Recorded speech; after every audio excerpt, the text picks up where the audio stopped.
gentillesse de venir partager avec nous son expérience. C'est l'usage de la réalité virtuelle en relation avec la santé mentale. Donc tout ce qui est phobie, autisme, etc. Donc bienvenue. Merci. Et merci. Donc je te laisse la parole pour te présenter. D'accord. Bien, bonjour à tous. Je vois qu'il y a pas mal de femmes dans l'amphi.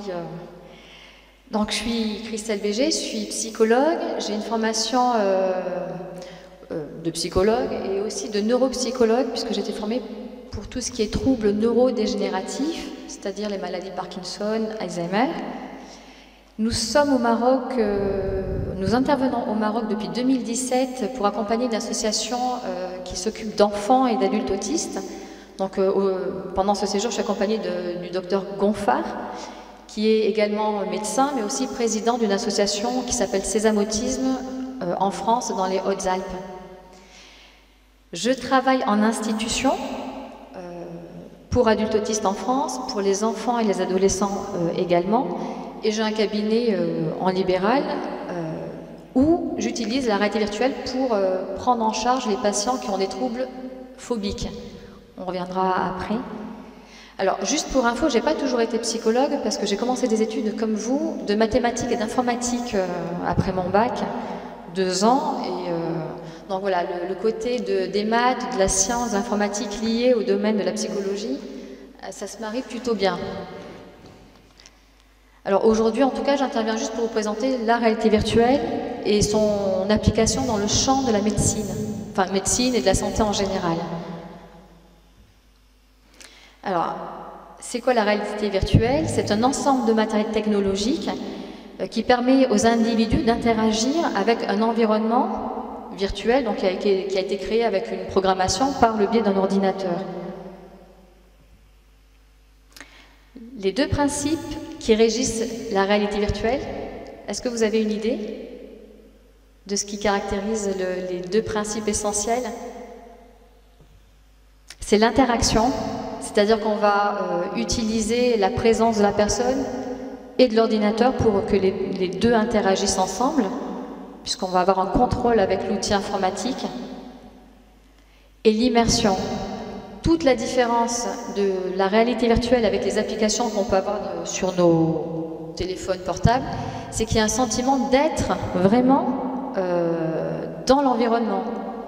Et vous verrez que même si l'environnement est réalisé à partir d'images de synthèse, la personne a vraiment un sentiment d'immersion.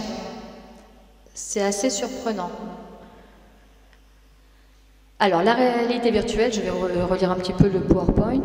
Donc, ça permet de plonger les individus dans des mondes virtuels. Avant de continuer, est-ce qu'il y a des gens qui ont déjà utilisé des casques? D'accord. Ça permet de créer des stimulations sensorielles. Parce que ce qui permet de ressentir l'immersion, c'est parce que tous nos capteurs sont en action. Je vous expliquerai un peu plus juste après. Et c'est l'idée d'utiliser la machine, l'ordinateur avec la personne. On parle beaucoup de réalité virtuelle aujourd'hui parce que ça se développe de plus en plus. Mais il faut savoir que ça ne date pas des années 2000. Dans les années déjà, en 1832, des gens avaient cette idée-là, ce concept-là de pouvoir immerger les personnes. Et la première machine, on va dire, ou le premier casque qui pourrait ressembler à un casque de réalité virtuelle, c'est ce qu'on appelle le stéréoscope. Vous n'avez pas connu, moi non plus. Mais il s'agissait de mettre 2 images dans 2 sphères. Et ça permettait, en fait, avec la vision, si je ne me trompe pas, bifocale, d'avoir une dimension un peu de profondeur. Donc l'idée déjà d'être immergé en 3D était déjà présente dans les années 1830-32. Le sensorama, donc ça a été introduit par Morton Helling en 1962. C'est un cinéaste et un réalisateur qui cherchait absolument à ce que la personne, quand elle regarde un film, se sente immergée dans le film. Alors à l'époque, il avait créé une machine dans laquelle la personne avait la tête dans l'appareil. Et cette machine soufflait, enfin du coup elle pouvait donner un sentiment de vent. Donc il y avait des ventilateurs qui étaient connectés. Et la personne se retrouvait sur un vélo en train de promener dans des champs avec un sentiment un petit peu d'immersion. Mais vous voyez que déjà à l'époque, les machines, elles étaient assez importantes. On arrive dans les années 60, 65, 66, où c'est, je le prononce pas très bien, Sutherland qui a conçu le premier casque de réalité virtuelle. Alors, c'est ce qu'il appelait l'Ultimate Display. Alors vous imaginez cet appareil qui était connecté à la tête, qui pesait très lourd, et au-dessus, vous voyez un grand tube là qui ressort, c'était connecté à des ordinateurs et des machines à l'étage supérieur, et il fallait un espace très important pour que le casque soit fonctionnel. Mais l'idée y était déjà dans les années 60. C'est l'armée de l'air américaine qui a conçu les premiers, qui a utilisé en premier les casques de réalité virtuelle pour entraîner ses pilotes. Donc années 70, donc on est déjà à 30, 40, 50 ans en arrière où on l'utilisait pour l'entraînement des pilotes. La NASA également pour entraîner les astronautes, années 84. Et un peu plus proche de nous, les années 90, peut-être que vous avez connu Nintendo. Nintendo, c'est les premières consoles de jeux vidéo, et Nintendo avait sorti son premier casque de réalité virtuelle, alors je ne sais plus comment il s'appelait, mais il était très archaïque parce que la couleur permettait de visualiser en deux couleurs, rouge et noir, donc le sentiment d'immersion n'était pas très important. Mais en plus, c'était un casque qui était vraiment pas pratique. Vous imaginez l'utilisation au niveau de la tenue du corps. Et les années 2000, ça c'est le tournant de la réalité virtuelle avec les innovations. Il y a Oculus Rift, qui a sorti son premier casque et qui a été racheté par Facebook en 2014. Donc Facebook a permis en fait de développer et d'améliorer les casques de réalité virtuelle. Sony, peut-être que vous connaissez un peu plus la PlayStation, la 4, qui a son propre casque aussi de réalité virtuelle. HTC Vive, qui a aussi du coup s'est mis à créer des casques, et Samsung, il y a une faute d'orthographe, qui va lui aussi également se lancer dans la fabrication de casques virtuels. D'ailleurs, on va le voir. Voilà les différents modèles de casques. Pour Samsung, vous voyez que c'est un casque dans lequel on va intégrer le téléphone, qui va permettre justement de ne pas avoir l'ordinateur à utiliser. C'est un avantage, parce qu'on pourrait dire c'est super facile d'application, on met le téléphone, on a les mains libres et puis on est immergé. Le problème aujourd'hui, c'est que ça présente un inconfort en termes de ventilation, parce que ça demande une carte vidéo puissante, donc ça chauffe beaucoup. Et à un moment donné, la personne commence à avoir une sensation de chaleur qui la sort de ce sentiment d'immersion. C'est-à-dire, en fait, elle sent bien qu'il y a un truc sur la tête et qu'elle n'est plus dans son monde virtuel. Alors, nous, ce qu'on va voir là, c'est la réalité virtuelle en médecine, en santé mentale, et ensuite dans l'utilisation que l'on peut avoir aussi pour les troubles du spectre autistique. Ça va? Est-ce que là, vous avez des questions, déjà par rapport à un peu l'historique?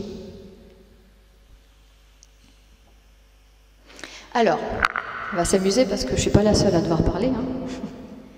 Est-ce que vous savez ce qui vous permet de vous sentir exister? À votre avis, comment vous sentez que vous existez? J'ai pas entendu. Oui. Alors, comment on pourrait le définir, ça? Mais effectivement.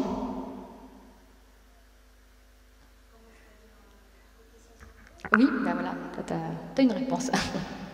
Côté sensoriel. Alors, de quoi on se sert avec notre corps pour se sentir en interaction? C'est ça. En fait, vous avez modélisé ce qu'on va dire, on va utiliser nos sens.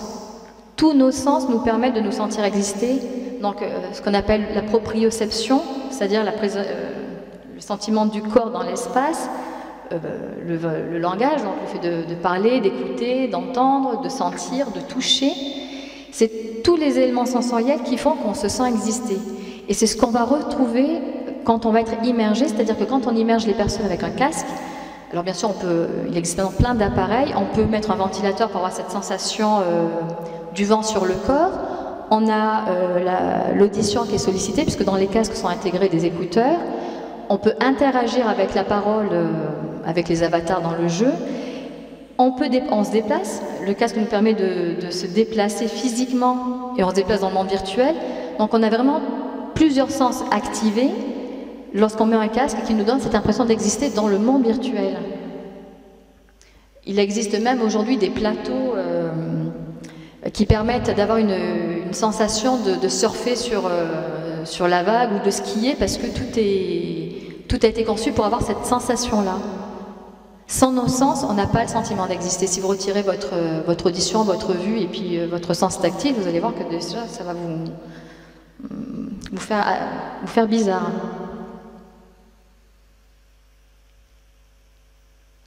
Alors le concept central de la réalité virtuelle, c'est justement cette sensation de transport vers l'ailleurs, c'est une sensation d'être là. Et c'est très important en réalité virtuelle parce que c'est ce qu'on va appeler le concept de présence. On va toujours demander à la personne qu'on immerge si elle se sent vraiment dans l'environnement dans lequel elle est. Alors on n'a pas de casque pour que vous puissiez l'expérimenter.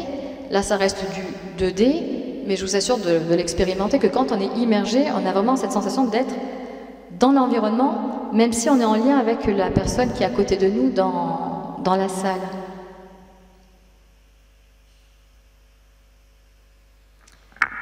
Bon, ça, je vais le passer. Bon, c'est important un peu de le savoir, c'est qu'il y a quand même des effets. Hein. Quand on immerge des personnes, il y a quand même des effets parfois secondaires ou ce qu'on appelle le cybersickness, c'est-à-dire le casque parfois peut donner envie de vomir ou donner des maux de tête parce que selon, on va dire, l'utilisation du matériel que vous avez ou de la qualité du casque, il peut y avoir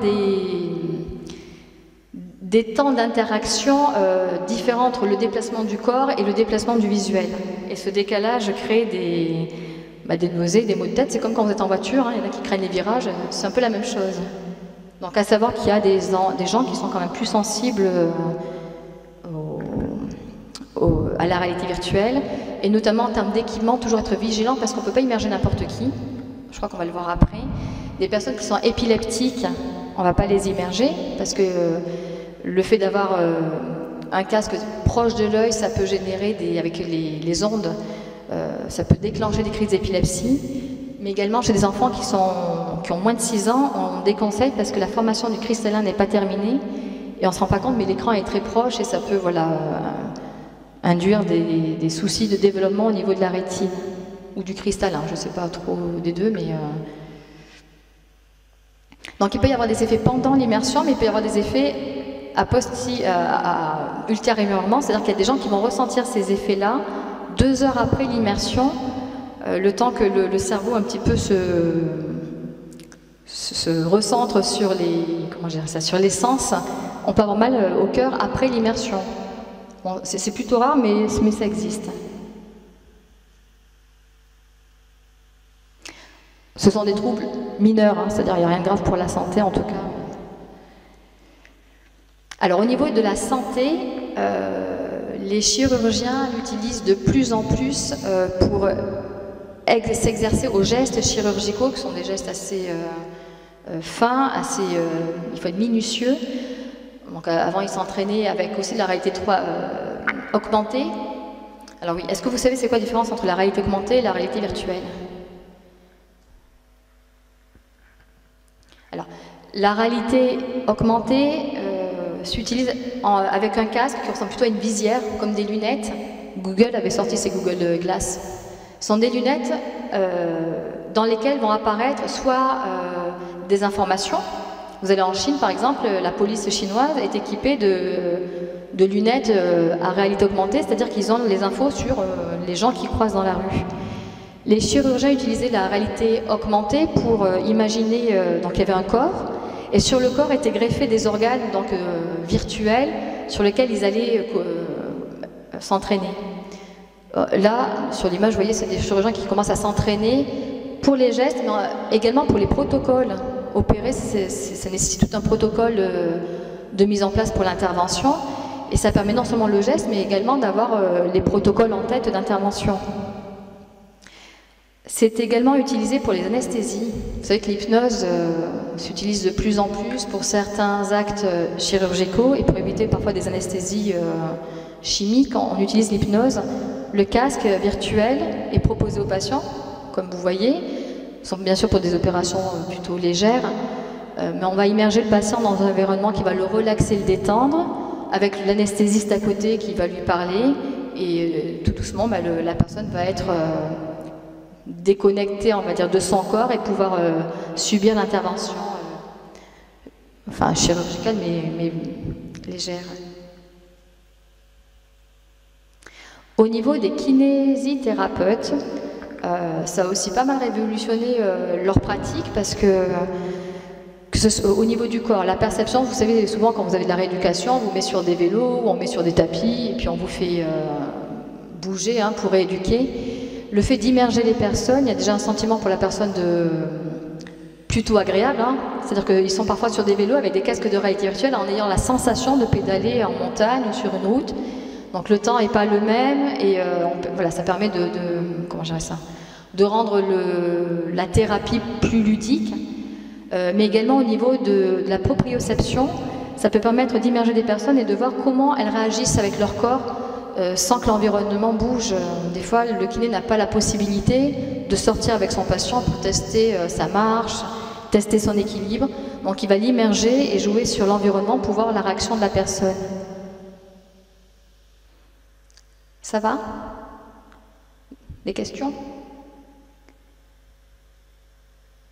Alors au niveau, voilà, là on va venir sur la partie qui est plutôt cérébrale. Jusqu'à présent on était sur les parties du corps. Elle est de plus en plus utilisée dans le domaine de la neurologie, la neuropsychologie, et notamment, alors quand on parle de neurologie et neuropsychologie, on pense aux maladies aussi d'Alzheimer, de Parkinson. La maladie d'Alzheimer, donc c'est une maladie qui touche la mémoire des personnes. Au fur et à mesure, les personnes perdent la mémoire et du coup deviennent dépendantes. Les premiers signes, cependant, les premiers signes de la maladie, c'est pas forcément une perte de mémoire, mais ça va être un changement d'humeur, mais des troubles visuospatiaux. C'est-à-dire que la personne, quand elle va marcher, d'un coup, elle va pas avoir la marche, ou on va voir qu'elle n'est pas à l'aise dans ses déplacements. La réalité virtuelle commence à être utilisée en outil diagnostic pour évaluer les éléments, on va dire, enfin précurseurs, je ne sais pas si c'est le bon terme, mais avant-coureurs de la maladie, c'est-à-dire pouvoir la dépister le plus tôt possible pour la prendre en charge et permettre une rééducation, enfin en tout cas une prise en charge de la personne plus tôt que ce qu'on dépiste avec les troubles de la mémoire. Quand la mémoire est déjà touchée, c'est que la maladie est déjà bien installée. Pour la maladie de Parkinson, donc maladie qui va toucher les personnes sur le versant moteur, donc des personnes qui vont avoir de la rigidité dans le corps pour se déplacer, des tremblements, on va pouvoir l'utiliser justement pour l'habituer à se déplacer, c'est-à-dire monter un escalier. On va voir comment la personne monte l'escalier, puis on va augmenter le niveau, la hauteur d'escalier pour voir au fur et à mesure comment elle se déplace, et surtout l'entraîner à rester mobile un maximum pour ralentir la maladie ou au moins la stabiliser. Donc vous voyez que ça demande quand même des équipements, des salles, mais les hôpitaux n'hésitent plus à Paris, à Marseille par exemple, à sacrifier, à condamner des pièces, à les équiper pour évaluer, diagnostiquer et rééduquer leurs patients. Donc la réalité virtuelle, c'est un outil qui est novateur et assez efficace, qui est développé en neuroréhabilitation. Donc on a vu pour les troubles comme l'Alzheimer et la maladie de Parkinson. Et le but, c'est de stimuler la plasticité cérébrale, puisqu'on sait qu'aujourd'hui, le cerveau, on doit le connaître peut-être à 2/10 de sa capacité. Beaucoup d'études montrent que sur la stimulation cérébrale, on va pouvoir compenser, ralentir ou déjouer, on va dire, les parties du cerveau qui sont nécrosées. Alors moi, je suis plutôt plus orientée sur l'utilisation de la réalité mentale en santé mentale. Donc l'utilisation la plus courante, ça va être, on va dire, centrée sur les troubles anxieux. Les troubles anxieux, c'est les gens qui ont des phobies. Phobie, c'est... Enfin voilà, c'est un terme que j'utilise. Vous savez ce que c'est une phobie? Peut-être que vous en avez. Sur les stress post-traumatiques, donc personne qui vit de façon brutale un événement qui va faire trauma. Les militaires, par exemple, on en parlait tout à l'heure, mais ça peut être aussi bien un attentat, ça peut être aussi bien un accident de la route dont on est victime et voilà, qui marque la personne. Les addictions, alors c'est utilisé dans le cas des addictions aux produits, aux jeux. Les troubles des conduites alimentaires également, tout ce qui est les troubles anorexiques, boulimiques. Et des études sont en cours pour l'utilisation pour les troubles dépressifs et pour la schizophrénie. Donc, ça, j'en parlerai un peu moins, puisque comme c'est en cours, mais les premiers résultats semblent assez intéressants. Donc, quelques images pour vous illustrer. Sur l'image en haut à gauche, ce sont des militaires qui ont subi des traumatismes sur les terrains d'affrontement, qui reviennent avec des stress post-traumatiques, qui sont pris en charge par l'hôpital militaire à Marseille. Donc là, ils sont en train d'expérimenter des environnements pour retravailler l'environnement qui a été traumatique et au fur et à mesure permettre à la personne de mettre ses émotions à distance de la scène. Donc l'idée, c'est de désolidariser l'émotion d'un contexte. À droite, c'est une personne qu'on va immerger dans différents environnements, on les verra tout à l'heure, parce qu'on peut avoir peur du métro, on peut avoir peur de conduire, de la hauteur, du monde, de parler en public. Il y a plein de jeunes qui, lors de leur scolarité, sont en difficulté parce qu'ils doivent faire un exposé devant une classe et ça peut les mettre en grande difficulté. Donc différents environnements sont créés pour permettre justement de travailler sur leur peur et doucement les accompagner pour leur faire prendre confiance et leur montrer qu'il n'y a rien de dangereux. Parce qu'en thérapie, on a beau parler, quelqu'un qui a peur de prendre l'avion, la personne peut faire une thérapie plusieurs fois, si elle n'expérimente pas le fait de prendre l'avion, elle va toujours, elle va pas beaucoup bouger. Et on ne peut pas demander à un thérapeute de faire 10 vols avec le patient pour que la patiente soit rassurée. Donc on va commencer à travailler en amont dans une pièce, l'immersion, progressivement, pour que la personne, au fur et à mesure, commence à avoir un sentiment de stress beaucoup moins important, jusqu'à plus du tout. Et quand on arrive à ce niveau-là, là, on l'invite à prendre l'avion et à se rappeler de toutes les séances qu'elle a eues en réalité virtuelle. Donc ça, je vais passer dessus. Alors, pourquoi c'est intéressant? Il faut savoir que quand même, les patients qui sont traités pour des phobies ont un taux de, les résultats ont un taux de réussite qui s'élève entre 80 et 90%, avec 10 à 14 séances de prise en charge. Donc, en termes de bénéfice-coût, c'est une thérapie qui est assez importante. L'avantage, c'est qu'il y a des gens, comment gérer? Quelqu'un qui a peur du monde, pour aller voir le patient dans un cabinet, ça peut être compliqué. Donc on va toujours le travailler parce qu'avec évidemment le casque qui se déplace, hein, il y a des thérapeutes qui peuvent intervenir à domicile. Il ne faut pas oublier qu'il y a des applications, en tout cas, qui permettent de travailler, si le patient est équipé, on peut travailler à distance avec le patient de chez lui. Donc on peut imaginer des méthodes d'accompagnement qui changent vraiment de celles qu'on connaît et qui peuvent mettre le patient en difficulté.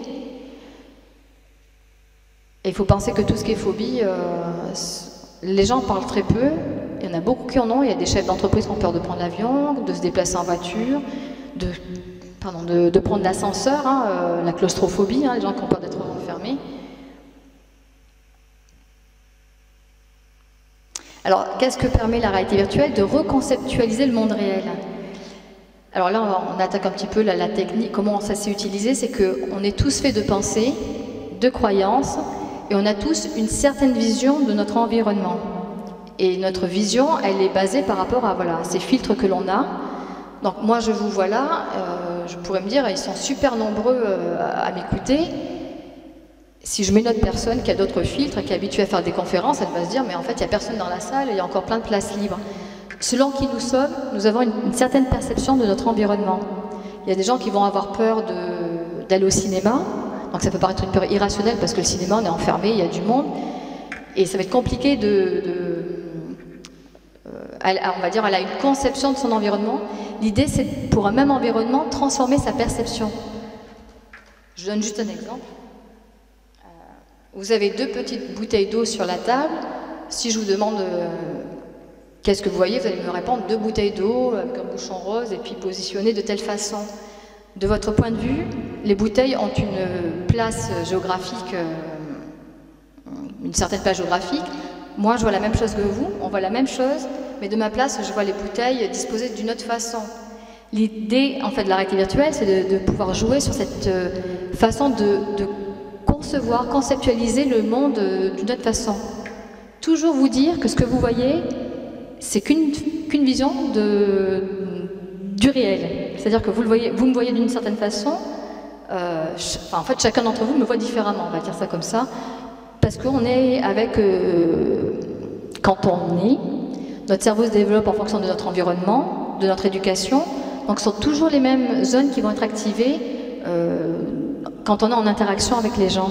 Et vous avez tous eu des conditionnements, on va dire, différents, une éducation différente et des croyances différentes qui font que même si vous pensez voir la même chose, en fait, vous voyez chacun une chose différente. Ah ben on va jouer là-dessus avec la réalité virtuelle. Reconceptualiser le monde pour montrer que le monde, il n'est peut-être pas si dangereux, si effrayant que ça. Alors bien sûr, c'est dans un cadre thérapeutique, c'est-à-dire c'est avec des gens qui sont formés et bienveillants, hein, parce que, je précise. Donc l'utilisation de la réalité virtuelle en santé mentale s'inscrit dans ce qu'on appelle des thérapies cognitivo-comportementales, TCC. Ça veut dire qu'on va travailler sur le fait que la personne va être en action dans son quotidien. C'est pas une psychanalyse où on est allongé et on parle. Là, l'idée, c'est de permettre à la personne de prendre de la distance avec la perception qu'elle a du monde, et à partir de cette distance, qu'elle puisse agir sur son environnement. Parce que si on veut changer, il faut de l'action. Si on n'agit pas, ça reste dans la tête et en fait, on ne change pas. Donc, 60 à 80% des personnes souffrant de phobie cherchent une aide professionnelle. Et 25% refusent de se soumettre à une thérapie d'exposition parce qu'ils peuvent avoir peur. Parce qu'on va les exposer à ce qu'on appelle l'objet phobogène. Quelqu'un qui a peur du vide. Alors je regarde ce que j'ai marqué derrière. Je vous donne un exemple. Après, je me décale un peu de mes diapos. Donc ça, c'est le docteur Malbos, hein, c'est le médecin à Marseille qui forme et qui travaille sur le stress post-traumatique. Quelqu'un qui a peur du vide, il peut être très handicapé parce que selon le métier qu'il va faire, s'il travaille sur des échafaudages, parce qu'il est maçon, parce qu'il est manuel, ça va être compliqué pour lui. Donc on va lui proposer une thérapie avec le casque, mais on ne l'immerge jamais la première fois. Il va y avoir plusieurs séances pour apprendre à connaître le patient, connaître ses réactions. Donc il y a une évaluation qu'on dit clinique et qu'on va faire à travers les questions et ses réactions. 4 à 5 séances. Pour vous dire qu'on n'immerge pas, c'est pas je prends le patient, je le mets dans le casque, il se débrouille avec ça. On apprend en fait à rentrer en relation, à connaître le patient. Une fois qu'il est prêt, on va l'immerger, toujours avec son accord. Et quand on l'immerge, on va l'immerger sur une planche ou un sol qui est juste élevé de 1 mètre, pas de 15. Donc l'avantage de la réalité virtuelle, c'est qu'on va pouvoir agir, rappelez-vous, interaction, avec le monde virtuel pour augmenter au fur et à mesure la sensation de hauteur. Donc si au bout d'1 mètre, il est plutôt à l'aise et il arrive à respirer, à se détendre, on va pouvoir la prochaine séance essayer le 2 mètres et puis ainsi de suite. Si ce n'est pas le cas, on reste sur 1 mètre et on continue à travailler sur la cognition, c'est-à-dire sa pensée. Donc respiration pour baisser le rythme cardiaque et retravailler sur le fait qu'il n'y a rien de dangereux et qu'il va pouvoir continuer à monter 2 mètres, 3 mètres et jusque 15. Ça va? Alors, l'avantage de la réalité virtuelle, c'est que c'est quelque chose qui peut être répétitif. Et vous savez que pour les apprentissages, au plus on répète, au plus on conforte et au plus ça s'ancre au niveau cérébral, c'est graduel, c'est-à-dire qu'on va immerger progressivement la personne. Voilà, de 1 mètre, on peut passer à 15 mètres, mais toujours progressif. C'est-à-dire que l'idée, c'est qu'elle n'ait pas peur.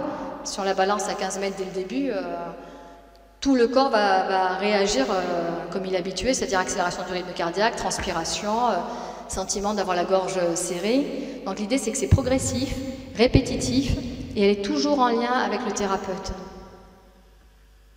Et puis, quelque part, on ne pourra pas le tester aujourd'hui, mais il y a aussi un facteur, c'est la motivation, c'est que on est dans une thérapie qui est quand même assez dynamique. C'est pas une thérapie où le patient il reste assis à parler. Il y a cette partie-là, mais après il y a un côté dynamique où il est lui-même acteur de cette thérapie. Il ne faut pas oublier que dans un processus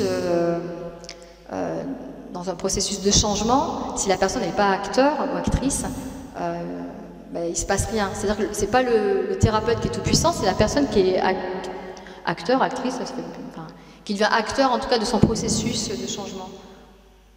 Et ça, c'est à la base du changement, mais au niveau, on va dire, neurologique, c'est que le cerveau, il va devoir activer des zones qu'il n'est pas habitué à activer. Donc avec la réalité virtuelle, on traite plusieurs phobies. Hein. On a vu l'avion, l'enfermement, la hauteur. Il y a des gens qui n'aiment pas avoir les hôpitaux. On va travailler sur la phobie de tout ce qui est le corps médical, hein, ça tombe bien. La conduite, les araignées, il y a plusieurs phobies. Hein. Donc ça, c'est ce qu'on vient de dire. Il n'y a pas de contre-indication. Ce qui est bien, c'est qu'elle peut toucher, elle peut concerner tout le monde, sauf les personnes qui sont épileptiques ou les enfants qui n'ont pas encore l'œil, enfin le cristallin qui s'est développé. Voilà, ça c'était pour la partie, on va dire, psychopathologie, donc avec les troubles phobiques. Tout à l'heure, je vous montrerai un environnement. Et là, on va se pencher sur l'application de la réalité virtuelle dans le champ de l'autisme. Est-ce que vous avez déjà entendu parler de l'autisme? Alors, qu'est-ce que c'est l'autisme pour vous? Allez, vous avez droit à faire des erreurs, il n'y a pas de souci. Oui, trouble émotionnel.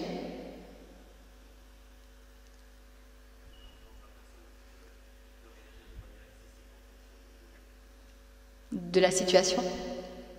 Donc, comportement inadapté par rapport au contexte. Est-ce que vous avez une idée de qu'est-ce qui caractérise encore l'autisme? Oui.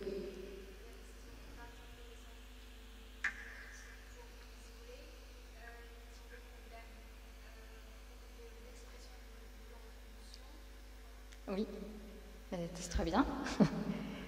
Allez, encore un ou deux. Bon, on a de la chance, on a un docteur qui est là. Docteur, il va nous dire, c'est quoi les caractéristiques de l'autisme?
C'était bien, tu t'attendais pas.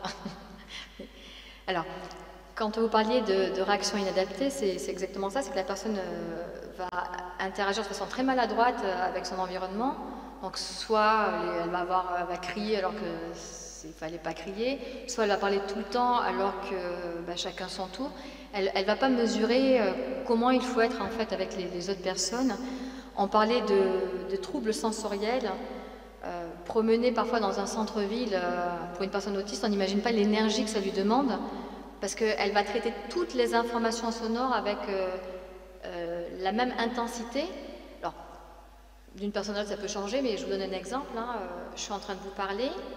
Si dehors il y a une voiture qui passe ou la personne qui est dans le local derrière en train d'écrire, elle va entendre tous ces bruits avec la même intensité. Là où moi je vais être dans la capacité à discriminer, à me centrer sur vous. Donc il y a un problème d'intégration, on appelle ça sensoriel. Et ensuite il y a la difficulté de généraliser parfois, alors je vais dire ça, un concept. Je donne un exemple qui est assez facile à retenir. Un enfant qui va se couper le doigt et qui va un peu saigner, et qui va voir un adulte en disant regarde ce que j'ai, l'adulte va dire bah, alors qu'est-ce que tu dois faire maintenant, qu'est-ce que tu fais maintenant? La personne, on va dire un enfant sans autisme, il va dire bah, je vais rincer puis me mettre un pansement. Si on pose la même question à un enfant qui a un trouble du spectre autistique, il peut dire bah, qu'est-ce que tu fais maintenant? Ben, maintenant je saigne. Il va rester en fait focalisé, c'est pour moi le cas de dire, sur ce qui se passe. Donc il saigne, il a bien répondu à la question, hein, mais il n'a pas de projection de perspective d'action pour réagir à ce qu'il a fait. Donc c'est-à-dire que ce sont des enfants qui peuvent se mettre en danger, mais des adultes aussi.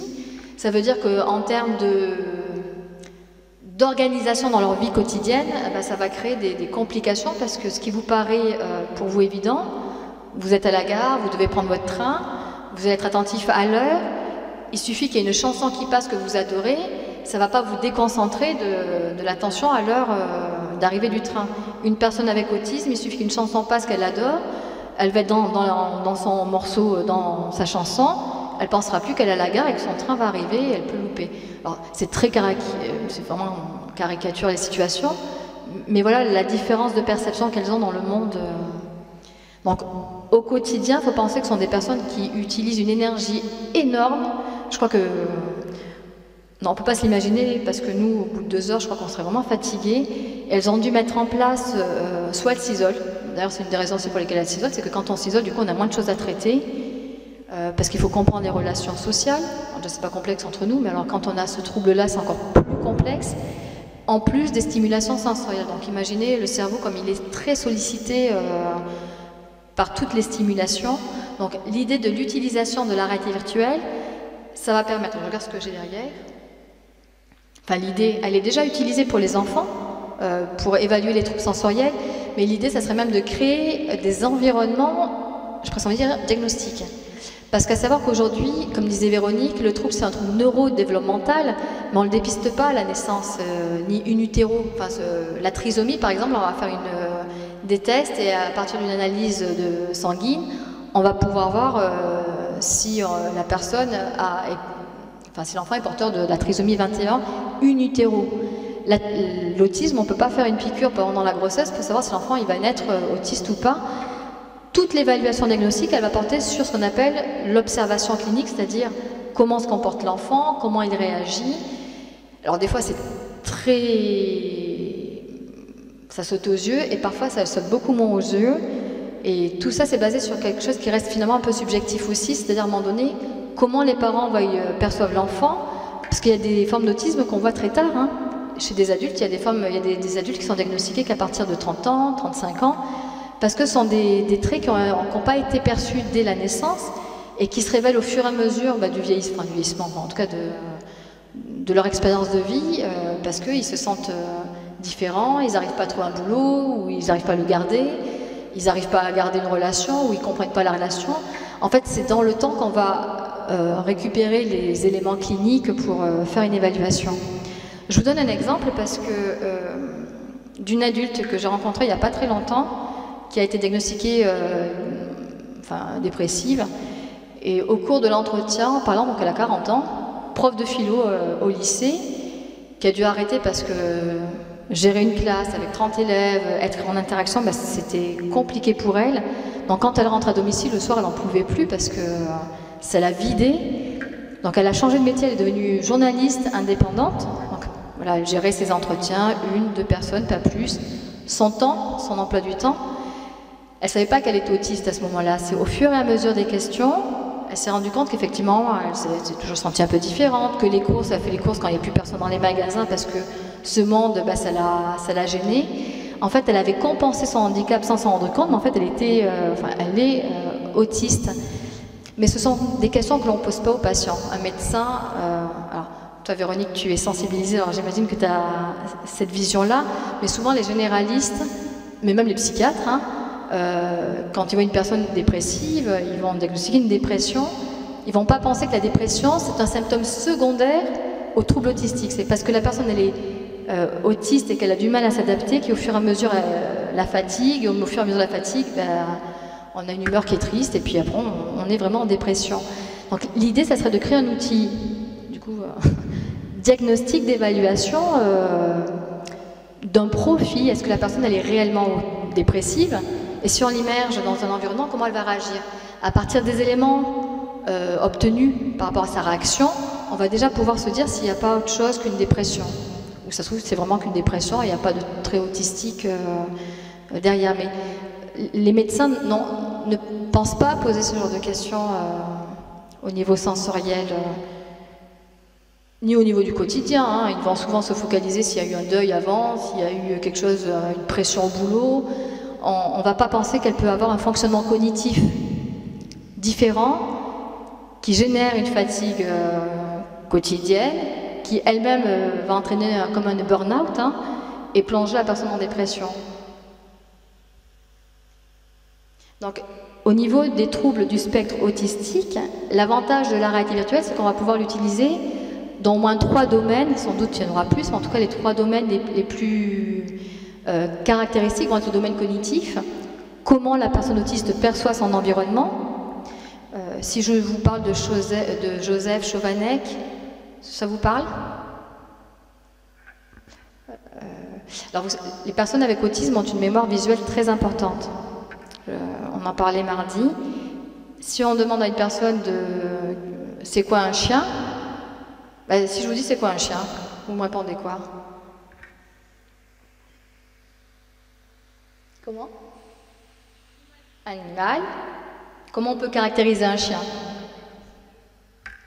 J'ai pas entendu. Et dressé? Oui.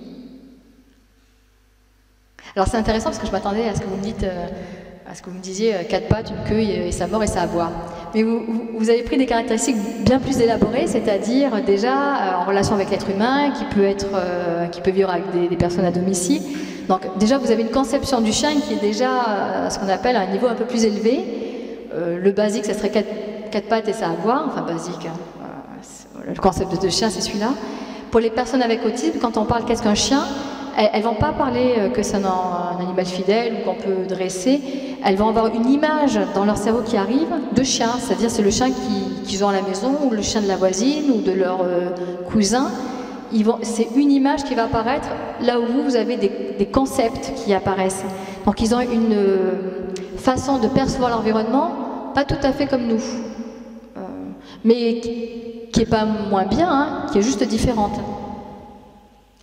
Cependant, on va pouvoir travailler sur ce domaine de la pensée pour habituer la personne à pouvoir penser qu'un chien, ça a 4 pattes, ça aboie, et c'est tous les chiens. Le domaine sensoriel, on parlait du bruit, mais bien sûr, quand on dit sens, c'est tous les sens qui sont concernés dans la problématique autistique. Le toucher, l'odorat, bon, j'en passe, on ne va pas tous les faire, mais notamment au niveau du bruit. Quelqu'un qui a une hypersensibilité au bruit, donc c'est comme je vous disais tout à l'heure, son cerveau n'arrive pas à discriminer les différents bruits.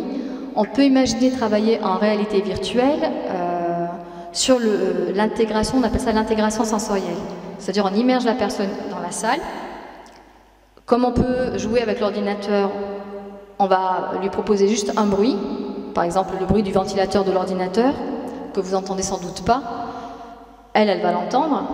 Une fois qu'elle va avoir une habituation, parce que le cerveau, eh ben, c'est un muscle, hein, il va s'habituer, on va intégrer un deuxième bruit en thérapie pour que le cerveau arrive à gérer maintenant 2 bruits, donc habituation, et puis un 3e et un 4e. Donc ça peut prendre du temps, mais l'idée c'est qu'elle puisse à un moment donné arriver à ce que son cerveau travaille autrement l'information sensorielle. Est-ce que ça va là? Donc c'est un sacré outil parce que ça, dans la vie de tous les jours, on ne peut pas faire ça, on ne peut pas enlever tous les bruits et s'amuser à en mettre 1, et puis après 2, et puis après 3, et puis gérer l'intensité. C'est pas possible. Et puis, quand même, domaine des relations sociales, on parlait que ce sont des gens qui sont souvent isolés, qui ont du mal à comprendre les codes sociaux. Hein, je donne un exemple, c'est Chovanec hein, qui le dit. Quand il est au téléphone, alors Joseph Chovanec, c'est un adulte qu'on dit Asperger, c'est-à-dire un autisme de haut niveau, qui explique un petit peu son quotidien et il illustre par le téléphone. Il dit bien que quand il est au téléphone avec quelqu'un et que l'autre personne est en train de parler, il écoute, parce qu'il est poli, et parce que c'est comme ça que ça se passe, hein, la communication. Et comme il écoute, la personne au bout du téléphone, elle se demande s'il est bien là, donc elle va lui dire « Tu m'écoutes, tu es là ?» Ben oui. Et pourquoi? Parce que quand on est au téléphone, sans que vous vous en rendez compte, quand j'écoute une personne me parler, je vais faire des petits bruits comme « Ah, ok, ah oui, je vois ». On ne se rend pas compte. Observez-vous ce soir quand vous allez au téléphone et que vous allez écouter les gens, on a des petits bruits comme ça, qu'on appelle un petit peu codes sociaux, qui signalent à l'autre personne qu'on est bien présent et qu'on écoute. Mais ils sont inutiles en fait ces bruits-là, mais on est habitué. Et lui, comme il ne faisait pas ces bruits, ben, la personne en face demandait s'il était bien à l'écoute. Donc ils ont des difficultés à comprendre nos codes, parce que parfois nos codes ils sont peut-être insensés. Hein. Des fois on dit bonjour, comment ça va, et en fait on n'a pas envie de savoir comment la personne elle va, mais enfin, ici je ne sais pas si on dit ça d'ailleurs, on dit autre chose peut-être. En France à chaque fois bonjour ça va, en fait le ça va, il y en a qui s'en foutent de la réponse. Donc eux vont pas émettre de bonjour comment ça va, et puis ils vont pas dire bonjour à 19h du soir, ils vont dire bonjour le matin, ils vont dire qu'une fois bonjour. Là où nous on a des codes, comment je dirais ça, des protocoles relationnels. Quand la réunion est finie, la personne qui anime elle va se lever et là tout le monde comprend que la réunion est finie. C'est des codes sociaux auxquels ils n'ont pas accès, qu'ils vont devoir apprendre. Donc ils vont les apprendre au fur et à mesure et dès le plus jeune âge en fait, c'est ce qu'on appelle les habilités sociales. Et ça, on va pouvoir les travailler en immersion, c'est-à-dire qu'on va permettre à l'enfant ou à l'adulte d'être immergé dans un environnement où il y a plusieurs personnes et d'être en relation, en tout cas d'observer et de pouvoir utiliser ces codes. Je vous donne un exemple parce qu'il est assez sympa. Des autistes Asperger, adultes, donc des gens qui souvent sont des informaticiens, c'est super l'informatique pour les Asperger, ne comprennent pas pourquoi il y a des pauses café par exemple. Quand les gens travaillent, ils ne comprennent pas pourquoi il y a des pauses café parce qu'ils sont tellement focalisés sur leur travail qu'ils n'ont pas besoin de pause. Donc quand ils sont dans des équipes de travail où tous les autres font des pauses pour fumer et boire le café, eux restent souvent sur leur poste de travail à continuer à travailler et ça peut créer des tensions, c'est-à-dire que ceux qui prennent des pauses et qui fument, ou pas d'ailleurs, vont juger cette personne en disant qu'elle est pas sociable ou que voilà, elle veut se faire bien montrer auprès du patron. Alors que c'est juste que dans la tête de la personne, je suis là pour travailler, je travaille du début à la fin. Pas de sens la pause pour elle.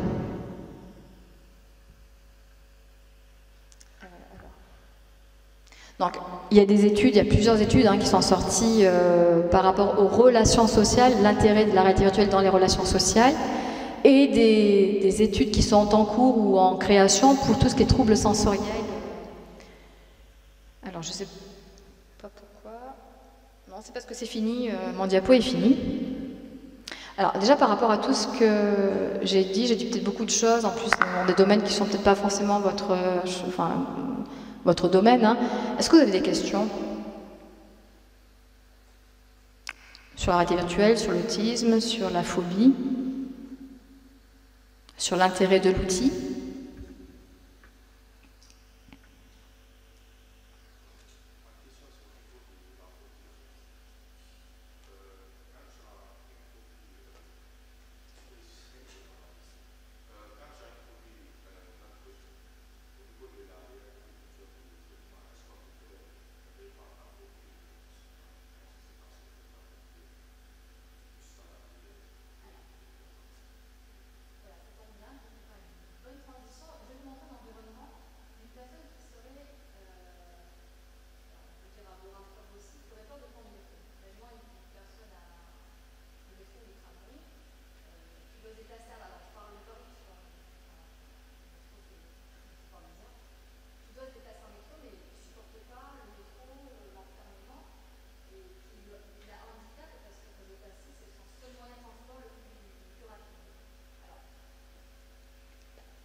Je montre un environnement, mais j'ai expliqué comment on l'utilise. Hein.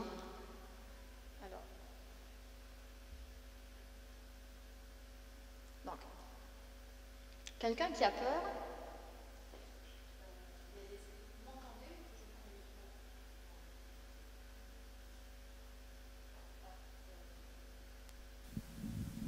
Ça marche? Oui, ça marche. Quelqu'un qui a une peur, les signes physiologiques de la peur, quand on est stressé, qu'on a peur, comment on le ressent dans son corps? Oui, transpiration, oui. Accélération du rythme cardiaque, tremblement. Et alors, on a ces 3 symptômes, on va dire, ces 3 signes, et souvent une sensation que là, ça devient un peu étroit et qu'on a du mal à respirer. D'ailleurs, souvent, les gens pensent qu'ils vont faire une attaque de panique et tomber dans les pommes. Si on reste, on va dire, archaïque, c'est-à-dire, vous savez que notre cerveau, il se développe en 3 étapes. Cerveau reptilien, donc c'est ce qui nous permet de réagir face à une situation de danger. Après, in utero, hein, le cerveau limbique, donc tout ce qui est émotion, je suis un peu court. Et ensuite, le néocortex, c'est ce qui nous permet de réfléchir, penser, organiser. Quand le cœur s'accélère, qu'est-ce qu'il fait? Il va envoyer du sang à une vitesse plus importante dans les organes. Donc les organes vont être très irrigués. Et quand nos organes sont très irrigués, il y a un signal qui monte au cerveau et qui dit danger, danger, danger, parce que c'est signal de danger. Et le cerveau va se mettre en mode peur. Et donc là, il va réactiver en disant à la personne, attention, situation de danger. On fait quoi quand on est en danger? On fuit. On part en courant, on évite la situation.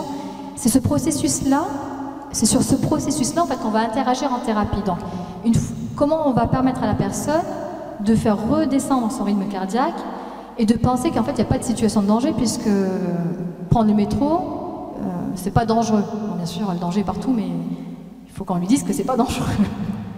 Enfin, tout est dangereux sinon, hein, même de faire une conférence ici ou de parler, on peut imaginer plein de choses. Mais l'idée, justement, ça va être de travailler sur la pensée.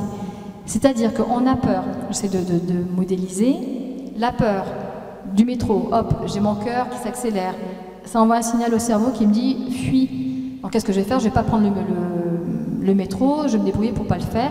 Et si je n'ai pas le choix, peur que je fasse une crise de panique et que je tombe dans les pommes.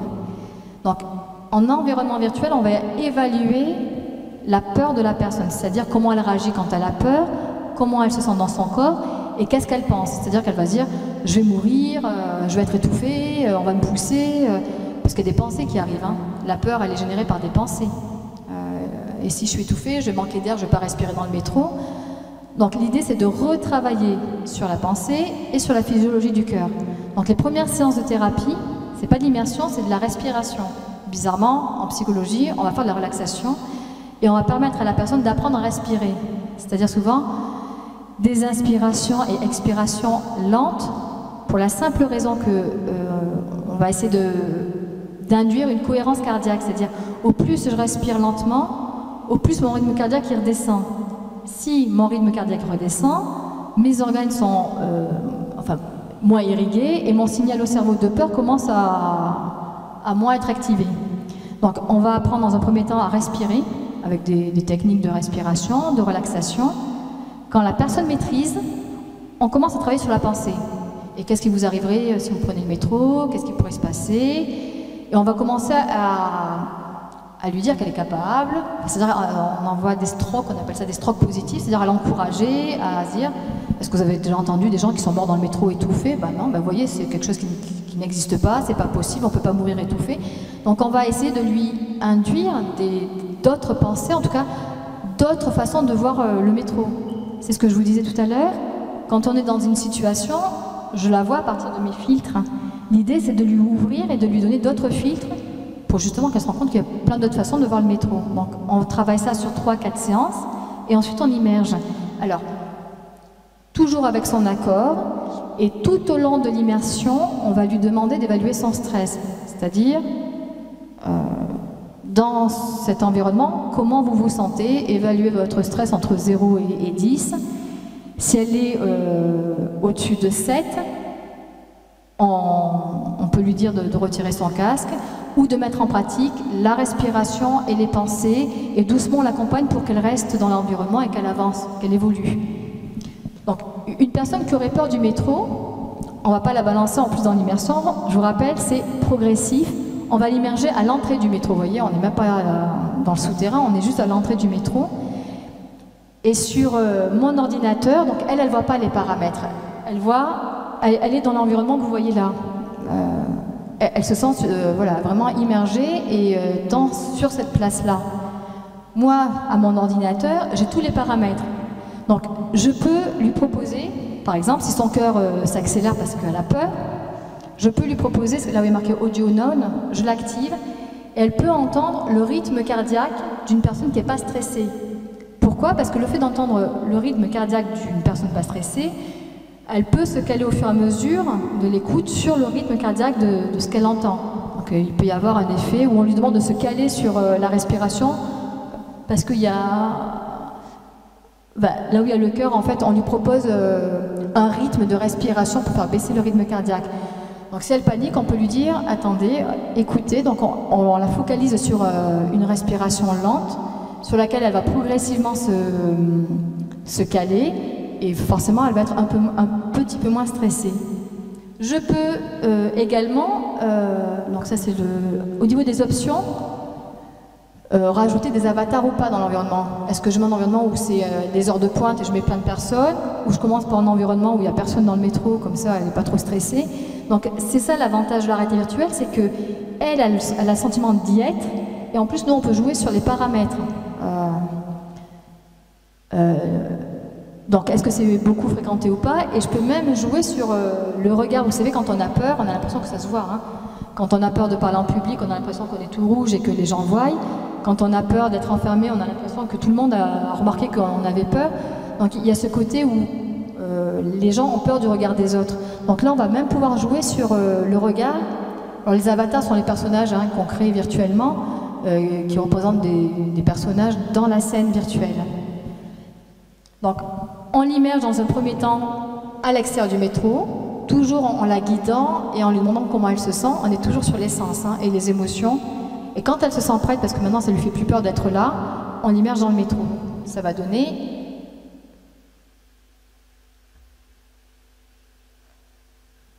Voilà, là elle est dans le métro, c'est pas trop fréquenté. Ah bah si vous entendez le son, parce que je veux dire, ah bah voilà, le métro arrive, donc là il y a peu de fréquentation. Donc en fait on peut vraiment jouer et sur le bruit, sur la fréquentation, on peut même imaginer mettre des ventilateurs, on peut aller plus loin pour sentir le métro arriver et avoir vraiment ce sentiment d'y être. Alors je vais essayer de... Donc là j'ai changé un paramètre et j'ai mis très fréquenté. Oui, il est un peu long à régénérer l'image, mais je ne sais pas pourquoi il poique. Mais ce que je veux dire, peu importe. C'est pas grave. L'idée en fait qu'il faut retenir, c'est que c'est un outil sur lequel on va pouvoir régler tous les paramètres pour amener progressivement la personne à dépasser sa peur. En fait, c'est le fait d'agir dans l'environnement virtuel, le fait que je me déplace, que je sens mon cœur qui a un rythme important et que j'arrive à le calmer, à monter dans le métro. Mais parce que mon corps il va, c'est pas que mental, c'est tous mes sens. Quand elle va être en situation réelle, elle va se souvenir de tout ça. L'idée c'est que son cerveau réactive des traces cérébrales qu'on aura travaillées en thérapie.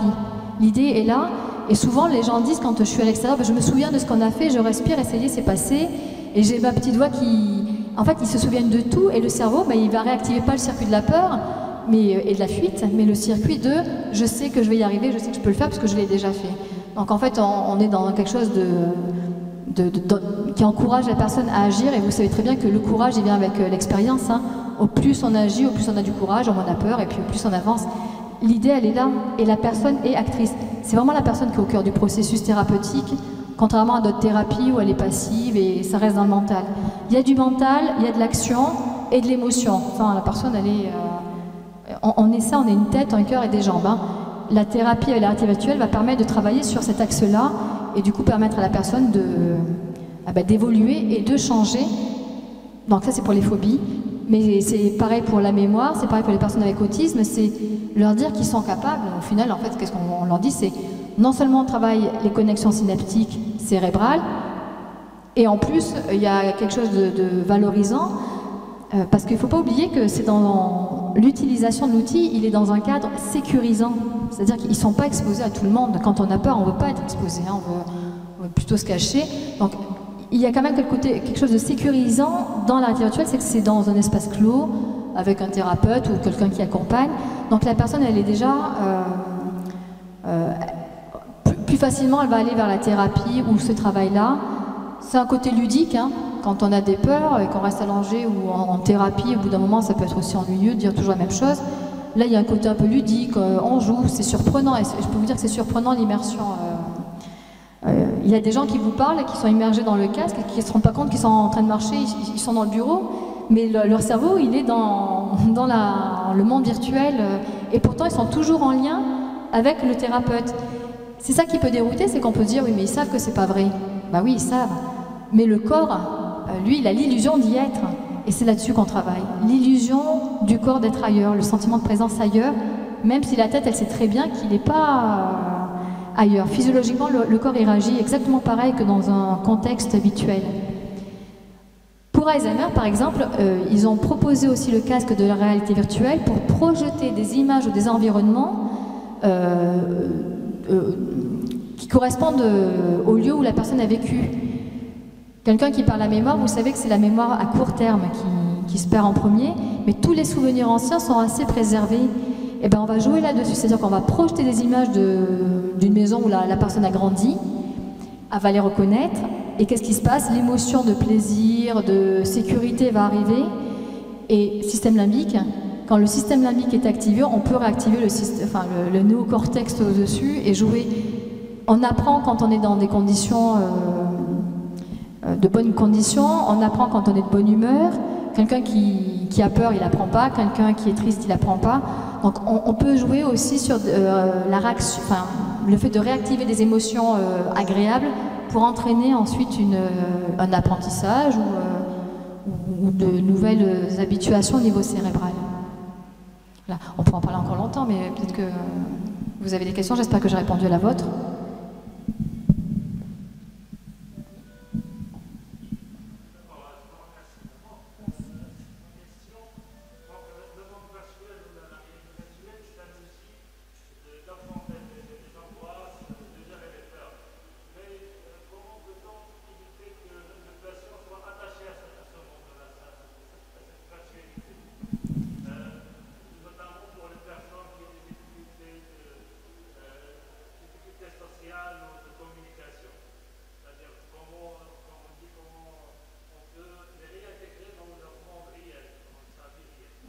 Alors, c'est une bonne question parce que effectivement, il y a la crainte, hein, quand on parlait d'addiction, comme on est, la personne, elle s'enferme dans le monde virtuel.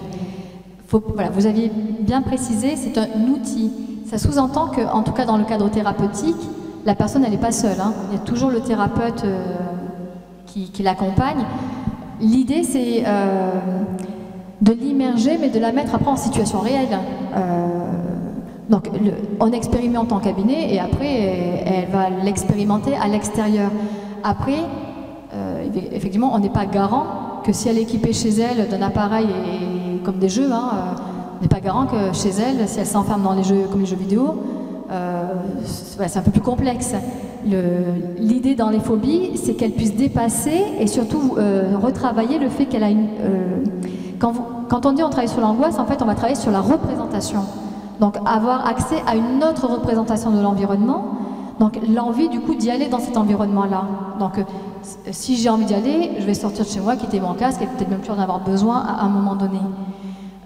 Mais il y a un danger, comme dans tous les outils, il y a un danger, alors disons-le, de manipulation aussi. Donc par exemple en France, il y a quand même une volonté à créer un code de déontologie et d'éthique pour que les personnes qui utilisent la réalité virtuelle l'utilisent à bon escient. Comme les jeux vidéo, il y a des gens qui utilisent des jeux vidéo.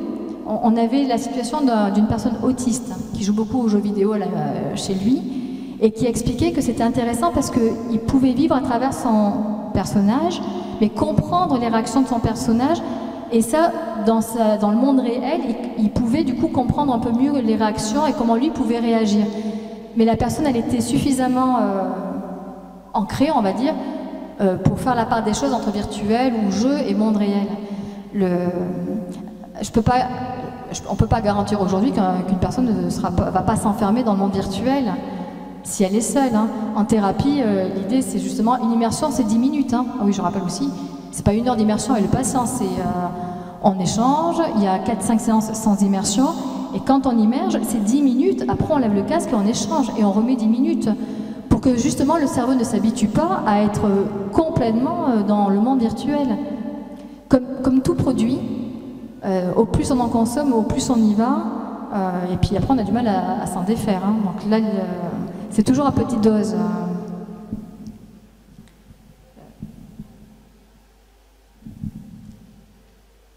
Ça va? Ça vous donne envie de vous immerger? On l'utilise, là on n'a pas de la santé, mais à savoir qu'on l'utilise pour l'éducation, pour les sportifs. L'entraînement des sportifs c'est beaucoup utilisé aussi pour les réactions. J'oublie sans doute des domaines. Comment? Oui. L'utilise aussi. Mais de plus en plus, les différents domaines, l'entreprise, la santé. L'avantage c'est qu'au niveau de la formation, on forme à un coût moins cher parce que par exemple on parlait des gestes chirurgicaux, mais on n'a pas besoin d'avoir un corps pour forcément exercer, on peut s'entraîner déjà un peu avant. Pour les musées c'est interactif, hein, pour apprendre les mathématiques, on parlait de mathématiques, des fois c'est compliqué de conceptualiser un concept. Ah bah, du coup on va immerger pour avoir une idée d'une forme géométrique dans l'espace, de tourner. Et au niveau cérébral, il faut toujours penser que l'idée c'est qu'on travaille sur la plasticité cérébrale, c'est que notre cerveau il est toujours habitué à activer les mêmes zones. Ben là on va l'obliger, en tout cas créer de nouvelles connexions. Et alors si on est un peu sur le cerveau, il faut savoir que c'est pas tant le nombre de neurones qu'on a qui est important dans notre cerveau, c'est la communication entre les différentes zones, c'est plus ce qu'on appelle j'ai oublié le mot, mais nos zones sont connectées par des fils, on va dire ça comme ça. C'est ces fils-là qui sont très importants, c'est pas le nombre de neurones. Donc l'idée c'est d'activer plusieurs zones. Alors il y a les synapses, on appelle ça des... Ah bah je sais plus, ça ressemble à des synapses, ça porte un nom et je m'en souviens plus. Qui en fait connectent, en fait quand on a un apprentissage, on a un chemin qui se crée dans notre cerveau. Voilà, une communication qui s'établit. Et on utilise, sans se rendre compte, toujours les mêmes connexions, parce qu'on achète toujours les mêmes choses au magasin, on est toujours habitué à ranger le linge d'une certaine façon, à prendre la route la même. Donc en fait, ce sont des chemins bien ancrés. L'idée en réalité virtuelle, c'est d'en créer de nouveaux, parce qu'au plus on a des lignes, des chemins, c'est ça, des schémas mentaux.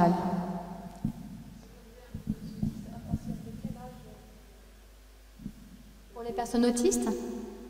Ben, en fait, pour tout le monde, et à partir de 6 ans, alors bien sûr, il faut que la personne elle soit quand même verbale, qu'elle parle, hein, parce que quand on parle d'autisme, il y a plusieurs formes d'autisme, il y a un autisme sévère et un autisme léger.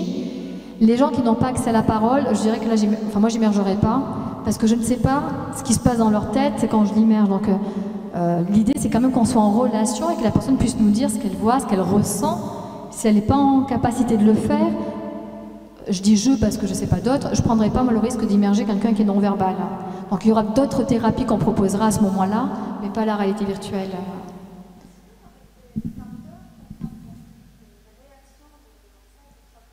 Alors, il y a quelque chose que je n'ai pas précisé, mais souvent, selon les casques qu'on a, on a ce qu'on appelle des eye tracking, c'est-à-dire des capteurs visuels qui nous permettent de voir où la personne regarde.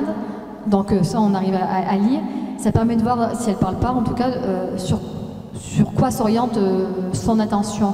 Donc on va pouvoir retravailler là-dessus. On peut mettre des électrodes, mais du coup, là, voilà, on est dans un laboratoire de recherche ou d'expérimental. Donc ça veut dire que c'est encadré, il y a des professionnels. Mais voilà, si on est plutôt seul et qu'on n'est pas équipé, vaut mieux utiliser d'autres outils que la réalité virtuelle. C'est un outil, hein, c'est pas...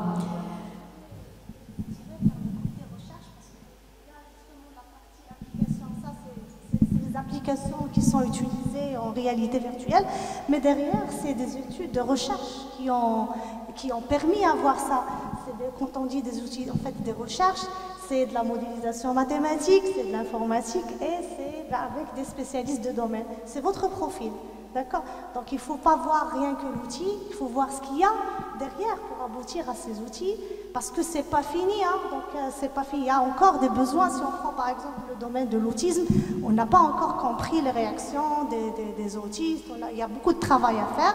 Et la réalité virtuelle, ça peut être des solutions qui peuvent aider au diagnostic exactement. Et comprendre aussi via les résultats, c'est-à-dire obtenus, comprendre la réaction, le comportement de l'enfant, faire du profilage et tout ça. C'est de la recherche derrière, c'est de la modélisation, c'est de l'informatique et aussi c'est du métier. Donc c'est pour ça l'intérêt en fait de ce séminaire, c'est qu'il y a pas mal, en fait, comme vous voyez le master, il y a beaucoup il y a la bioinformatique, il y a la modélisation des systèmes complexes.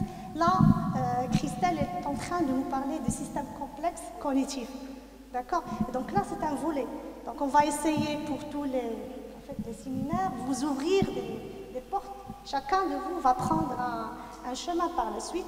Déjà, Christelle va proposer des sujets d'encadrement dans ce sens. On va voir d'autres domaines qui touchent la modélisation des systèmes complexes, quand on dit système en relation avec la santé, et aussi la bioinformatique de l'autre côté.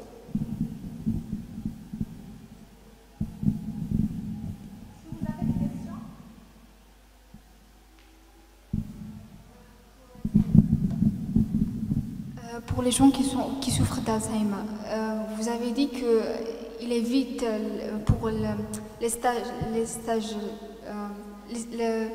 pour les symptômes, pour aider ces gens, il faut justement éviter ces symptômes. Est-ce qu'il est efficace pour ces gens? Oui.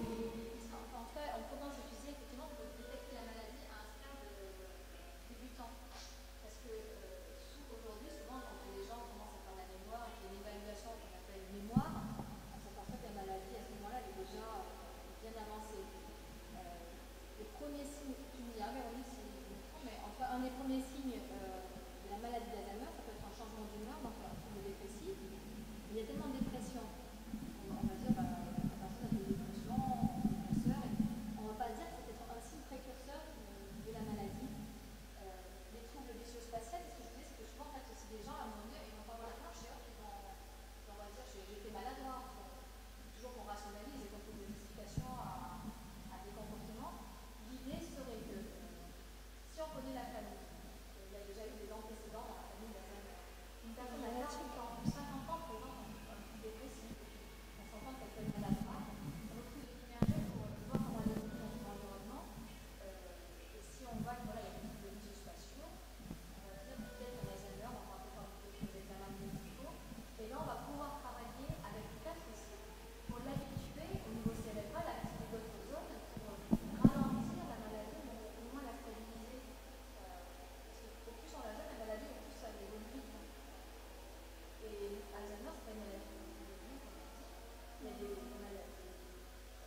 n'était pas sur un ensemble, c'est-à-dire on a immergé une personne dans un cinéma, donc on lui demandait où elle était, comment elle se sentait.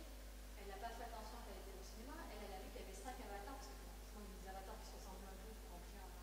Elle a dit, mais il y a 5 avatars qui sont les mêmes. Nous, on n'a pas vu dans l'environnement. Mais elle, son regard, il s'est focalisé sur du détail. Et là où nous, on aurait vu, voilà, tous les personnages de la scène. Et on va pouvoir travailler là-dessus.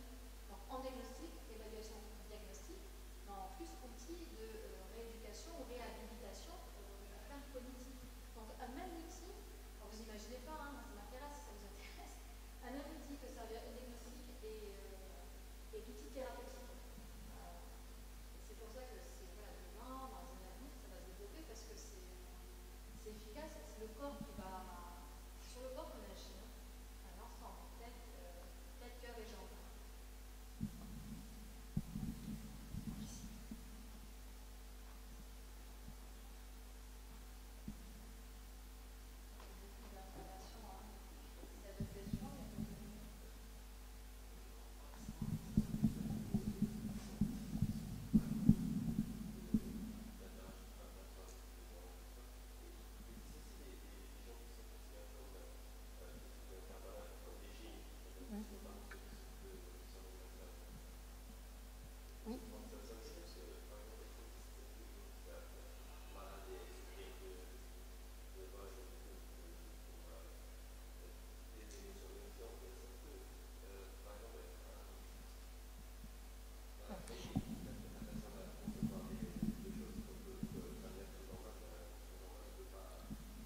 Alors, ça, c'est la particularité de l'autisme et de l'autisme qu'on qualifie d'Asperger aujourd'hui, c'est que ce sont des personnes qui ont une excellence, qui excellent en tout cas dans un domaine précis. Par exemple, ils vont être très performants dans la conception de programmes informatiques parce qu'ils ont ils vont dérouler un algorithme pour eux qui va être évident. Ils vont être très efficaces, donc ça on va le valoriser, hein, comme des gens, je ne sais pas si vous avez déjà vu des reportages où on fait voler un autiste Asperger au-dessus de Rome en hélicoptère pendant quelques minutes, et la personne est capable de refaire tout le plan de Rome jusqu'au petit détail, enfin le truc pour nous impossible, enfin, pour moi en tout cas impossible.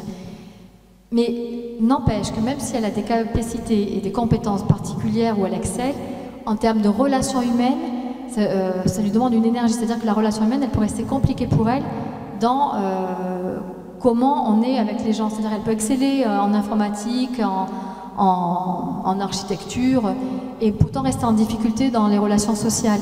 Donc c'est là-dessus qu'on va travailler avec elle. Mais c'est vrai que quand on parle de troubles du spectre autistique, on parle de spectre, parce que justement on va avoir de l'autisme sévère, donc des gens qui vont être non-verbaux, qui ne vont pas parler, des gros troubles du comportement avec une déficience aussi associée, et de l'autre côté des gens, parfois il y a des gens, quand je vous dis qu'ils sont diagnostiqués tard, c'est qu'ils ont une vie comme vous et moi, qui étudient, qui se marient, qui ont des enfants, qui prennent le métro, qui ne savent pas encore qu'ils sont autistes, mais c'est dans le temps que ça va se révéler parce qu'ils sont fatigués, ils font des dépressions à répétition, ils ont des épuisements professionnels. C'est là qu'en fait on va les diagnostiquer, et chez la femme, le diagnostic il est très subtil à poser parce que la femme a une capacité d'adaptation sociale qui fait que comment je vais dire ça, parce que j'ai l'impression que je vais me noyer. Elles vont compenser, là où elles sont en difficulté dans la relation sociale, elles vont compenser plus facilement qu'un homme. Mais oui, vous avez raison de dire qu'il y a des personnes qui ont des compétences où ils excellent dans un champ de compétences.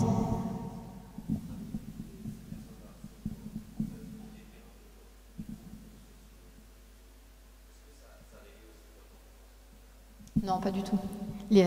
En rien du tout. Leur compétence, elle est préservée. Maintenant, si un autiste a Alzheimer, je ne sais pas ce que ça va donner. Mais je plaisante. Mais par contre, non, l'idée, c'est justement de solliciter, de la solliciter, elle, en tant que personne, dans des domaines où elle est en difficulté.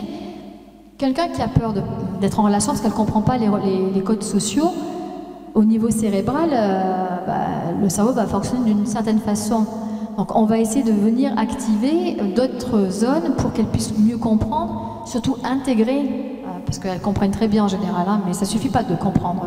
On peut comprendre qu'on dit bonjour quand on arrive, qu'on dit au revoir, mais ça ne veut pas dire qu'elles le comprennent comme une évidence.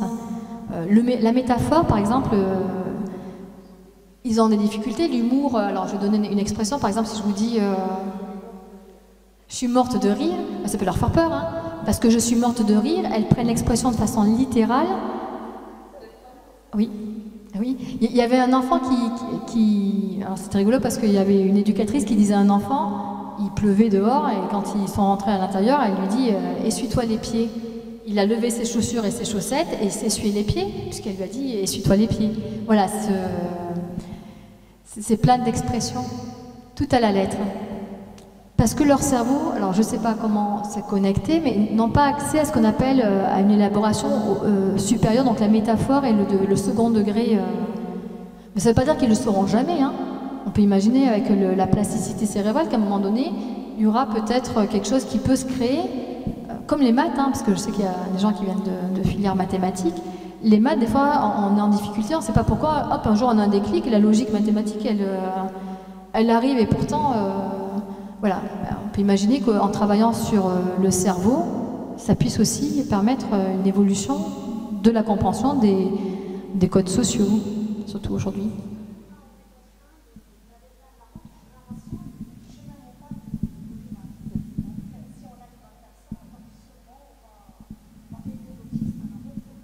Oui. Mais pour reprogrammer, voilà, l'avantage de la réalité virtuelle, c'est que ça ne suffit pas de comprendre. Vous savez, on dit souvent... on peut échanger, là on échange, c'est intellectuel, mais pour que vraiment le chemin se crée dans le cerveau, il faut que le corps soit en action. Et ça on l'oublie souvent, c'est que ça ne suffit pas de tout comprendre, parce qu'il y a des gens qui comprennent tout, mais si on n'agit pas, au niveau cérébral, ça ne s'ancre pas tant que ça.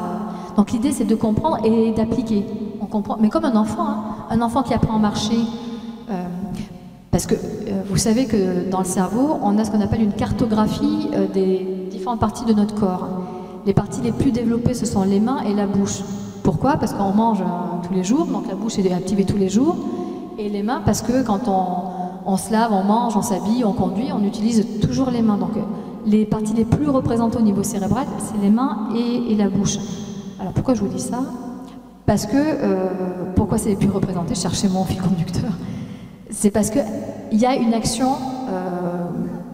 on travaille au niveau sensoriel, il y a de l'appréhension, il y a de la chaleur, quand on mange, il y a le goût, la matière, la texture. Tout ça, ce sont plein d'éléments qui vont conforter la création de la trace mnésique, enfin de la trace dans le cerveau. Donc si on comprend tout mais qu'on n'agit pas, ça ne se passe pas là au niveau cérébral. Il faut permettre à la personne d'être en action, impliquée, d'appliquer, et voilà, et les sens permettent ça. C'est-à-dire, n'oubliez pas que, oui, d'agir. Toujours la tête, quand on dit la tête, c'est pour penser, réfléchir, le cœur, l'émotion, et les jambes pour agir. Si on enlève un des trois éléments, ben oui.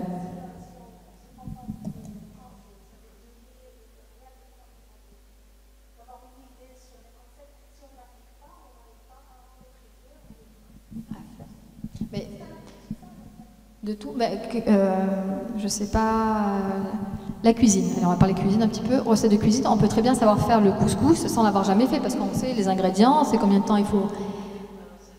Et se louper quand on le réalise parce que ça veut dire qu'il faut manipuler la graine, il faut avoir quand on va piquer les légumes pour voir s'ils sont suffisamment cuits, donc on a un sentiment de si c'est dur ou pas dur.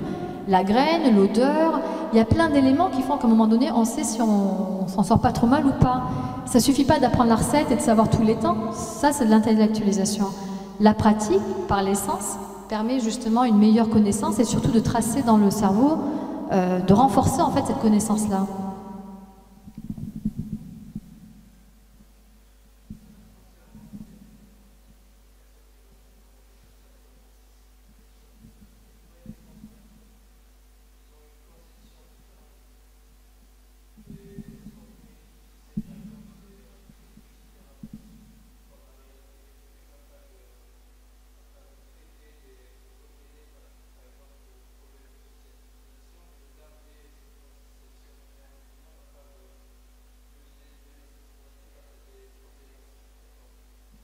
Alors, l'idée, et vous l'avez dit, c'est pas de transformer la personne, parce que la personne, elle est pas malade, elle est différente, et cette différence, il faut la cultiver, j'ai presque envie de dire, pas la gommer.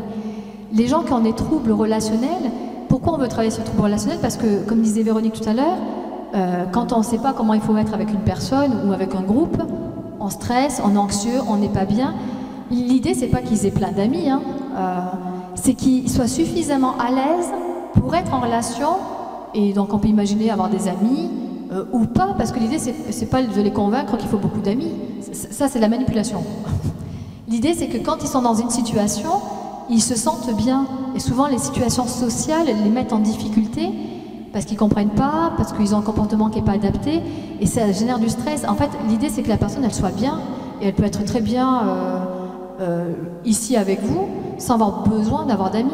Et si elle a besoin d'avoir des amis, ah bah, ça veut dire qu'il va falloir qu'elle gère son stress et son anxiété pour être en relation, et on va travailler là-dessus. L'idée, enfin c'est comme ça que moi je perçois en tout cas l'autisme, c'est pas qu'ils se transforment et qu'ils deviennent comme nous, hein. L'idée, c'est qu'ils soient dans la capacité à gérer leurs émotions pour pas être tout le temps avec de l'angoisse et de l'anxiété et des troubles du comportement, et qu'ils subissent leurs émotions. L'idée, c'est d'être à l'aise et d'échanger. Donc, non, l'idée, c'est pas du tout c'est d'en faire une force, en fait, de leur conception du monde.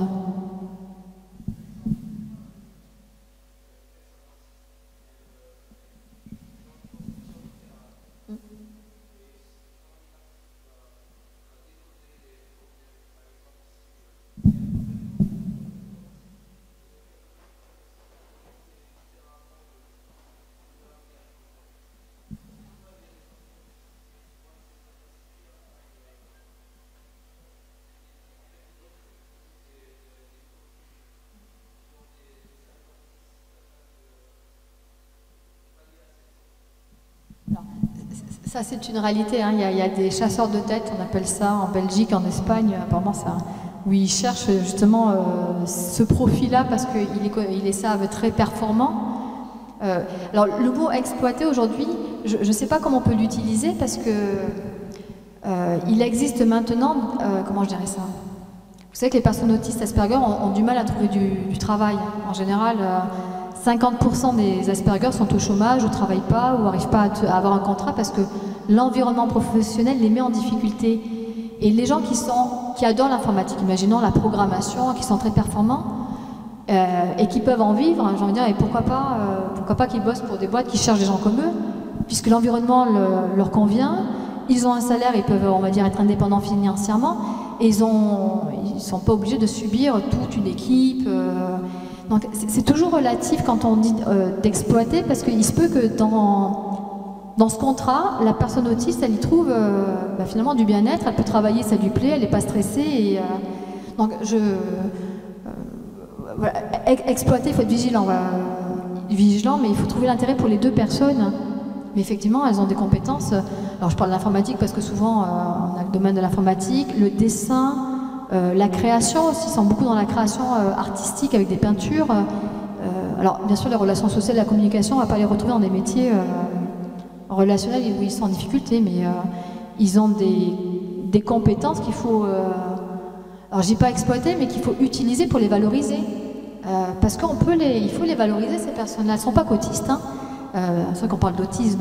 Ce sont des personnes avec un fonctionnement différent, et on va les valoriser sur leurs différences.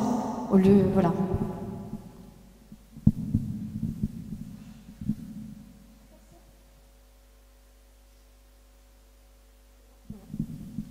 Merci d'avoir écouté. Oui.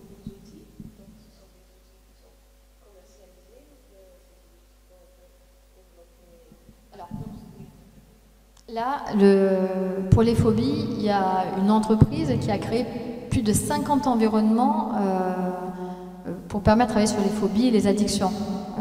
Mais l'environnement, il n'est jamais assez... comment dirais il faudrait affiner encore les environnements. Donc au niveau des phobies, ça sort. Au niveau des environnements diagnostiques, pour faire une évaluation de diagnostic, ça n'existe pas encore vraiment. En tout cas, ça n'a pas encore été... je pense qu'il y a des gens qui y réfléchissent, hein, sans doute, mais il y a encore plein d'environnements à créer. Et voilà, il faut des professionnels, il faut des gens qui maîtrisent, parce que c'est très très long de créer un environnement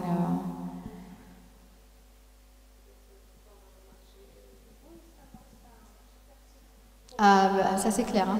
C'est clair parce que je vous montrais les environnements de phobie, il en existe 50, mais je vous assure que parfois il nous manque toujours, il nous en manque toujours un, parce qu'on ne peut pas changer, on voudrait rajouter un paramètre, on ne peut pas parce que l'application elle est déjà fixe. Du coup, voilà, rajouter du bruit, rajouter du monde, des petits, des grands, puis enfin en fonction de là où on habite, on n'a pas le même paysage, donc des fois c'est limité. 50, ça peut paraître beaucoup, mais je vous assure que ça peut être très limité. La conduite, par exemple, nous on habite à la montagne, tous les environnements que j'ai, c'est souvent des environnements d'autoroute, de ville, et ça serait bien d'avoir des environnements de montagne ou de campagne, pas encore. Et oui, le contexte n'est pas le même.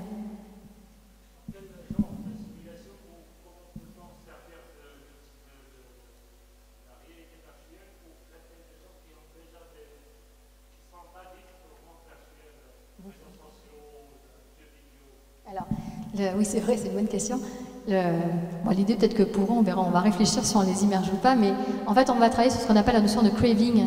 Quand on est addict, donc on va dire aux jeux vidéo, dès que la personne elle va rentrer chez elle et qu'elle va voir sa console ou son téléphone ou son ordinateur, c'est comme une pulsion, l'objet l'appelle et elle va aller de suite se connecter à la machine. L'idée qu'on va travailler, c'est justement, on l'immerge chez elle, par exemple, avec un ordinateur sur son bureau, et on va voir que la personne va vouloir y aller, et là, hop, on va mettre en application, on respire, on va essayer de faire en sorte que l'addiction, c'est quoi? C'est une pensée qui est présente, obsessionnelle, et qui induit au niveau physiologique une adrénaline, on a envie d'y aller, on a envie de jouer, on a envie... Donc l'idée, c'est de retravailler, comme pour la phobie, sur non seulement la pensée, mais physiologiquement sur tous les symptômes d'excitation. Il y a des gens, ils pensent qu'à ça, quoi. Toute la journée, quand je vais rentrer, je vais jouer. Mais l'idée, c'est on retravaille sur donc, la pensée, le rythme cardiaque, et quand on l'immerge, et qu'on voit qu'elle va s'approcher doucement de l'ordinateur, on va lui demander de mettre en application jusqu'à ce que cette pensée soit moins présente, et du coup, à un moment donné, qu'elle arrive à se détacher de la pensée. Une addiction, c'est quelque chose qui est... c'est très cognitif, c'est la pensée, on est obsédé par... en plus, il y a des produits où physiologiquement, le corps a besoin d'alcool ou de drogue. Mais le jeu, la cigarette, ça fonctionne bien pour la cigarette. Le sport, on parlait du sport la dernière fois. L'idée, c'est toujours pareil, c'est de reprogrammer la pensée pour que l'obsession de l'objet qui nous attire soit beaucoup moins importante et qu'on puisse à un moment donné gérer la pulsion de l'addiction.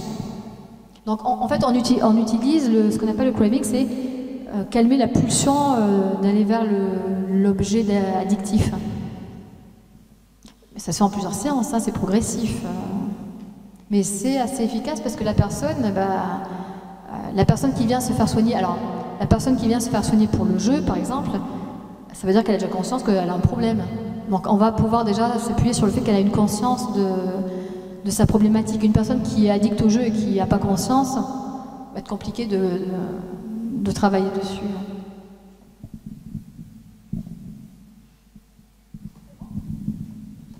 Merci du coup, et bonne année d'études.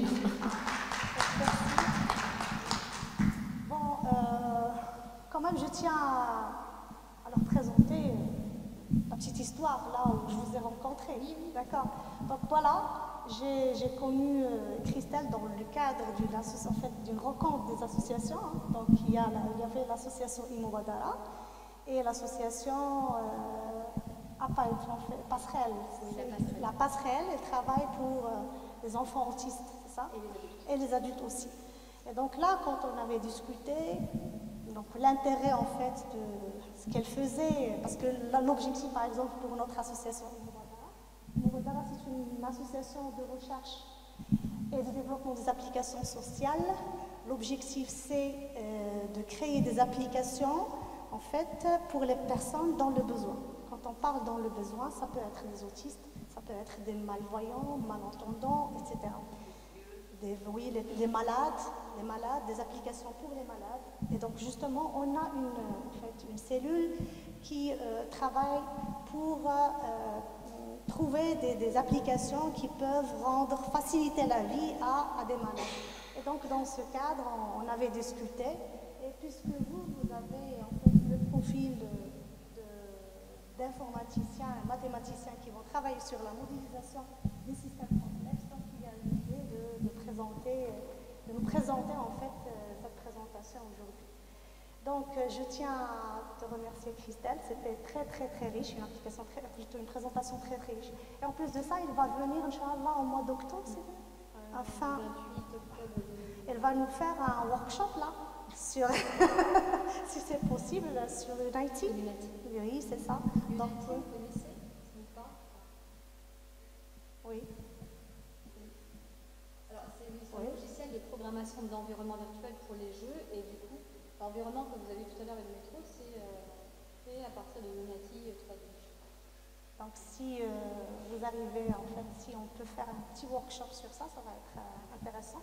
Comme je vous ai dit, on va avoir quelques axes où on va, c'est-à-dire sur des projets fin d'année, projets fin d'études, et pourquoi pas qui vont faire l'objet d'un sujet de thèse ou plus. D'accord? Donc je vous remercie pour votre attention et on aimerait bien prendre une photo avec Christelle, c'est ça, si vous permettez?